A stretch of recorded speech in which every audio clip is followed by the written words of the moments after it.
The monument of General William Tecumseh Sherman is located in Grand Army Plaza in Central Park. General Sherman was one of the most revered Union generals of the Civil War and was largely credited with ending the Civil War by blazing a war trail and dispersing the Confederate Army. Sherman's southern warpath led to the seizing of Atlanta, Georgia, and the surrender of the Confederate General Robert E. Lee.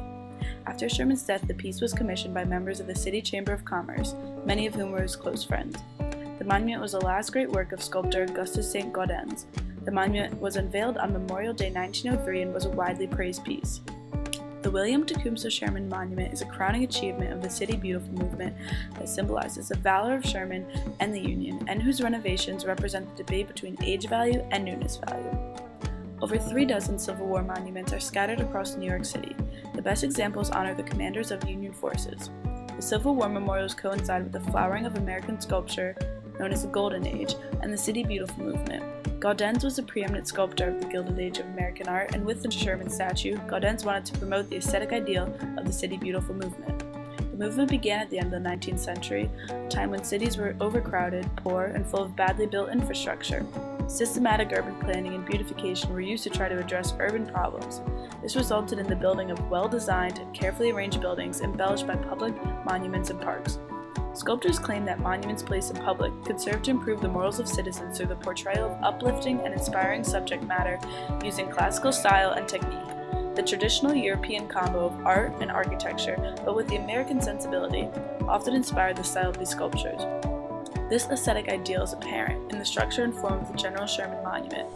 It is built gilded in beautiful gold in the equestrian style. Equestrian statues typically portrayed military commanders or leaders. One of the oldest and most famous equestrian style statues is the equestrian statue of Marcus Aurelius. In the Middle Ages came the famous wood carving St. George and the Dragon by Bernt Nottke. During the Italian Renaissance, the equestrian classical portraiture was reintroduced by Donatello with his work Equestrian Statue of Gattamelata, a portrait of the mercenary Erasmo de Narni. Equestrians became popular once more in the Baroque and Neoclassical periods, with works like the Bronze Horseman and the equestrian statue of Joseph II. What they all have in common is a military or political leader on horseback striding forward, appearing powerful. During the era of modern art, equestrian sculpture gradually faded as horses were replaced by motor vehicles. They are now scarce but highly valued. Since General Sherman was a war hero, it is fitting he is portrayed on horseback in his neoclassical equestrian piece. The woman leading Sherman looks like a Greek goddess, a figure that became very popular in neoclassical transformation of the Indian princess found throughout an early American artwork. The Indian princess has been used in American artwork to portray ideals of liberty, federal union, and opportunity.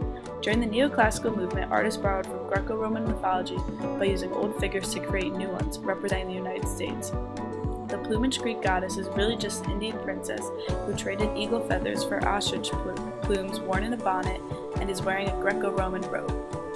The woman in Sherman's monument represents victory, and the palm branch on her left arm represents peace, as she is leading the Civil War hero away from war and onto a future of unity and peace for the nation. The pine branch at Sherman's feet represents his march through Georgia and their absolute defeat. Gaudens based the monument on a previous bust of Sherman. While creating this bust, Gaudens heard numerous stories of Sherman's victories and heroism, and came to admire the man. His admiration is evident in the themes portrayed on the monument. General Sherman continues to march through Georgia years later, but the monument became corroded and the gold leaf peeled away. It was dull, streaked, and pockmarked from years of facing the elements. So much gold eroded that it looked like a work of tarnished brass. In 1989, a renovation project began to restore Sherman's valor. However, it left him too blindingly gold, and the visitors to the monument were not pleased. Sherman needed more tonality, so he was left to age again and then regilded once more. But this time, the new coating of gold was applied with a solvent of tinted colors to give the monument a slightly aged appearance. In the beginning, the Sherman monument had newness value, because the gold leafing was visually pleasing. For newness value to be maintained, continuous restoration is necessary, making it the biggest opponent of age value. With age value, something is valuable because it is old. However, this means that to maintain a value, a structure must be left to decay. Sherman's monument was caught between the two. He wasn't as victorious as he could be, yet he couldn't appear too victorious. Thus, in the end, use value won out. The monument is maintained in good enough condition to accommodate people without endangerment of its decomposition. This is one of the most beautiful Civil War monuments to come out of the City Beautiful movement.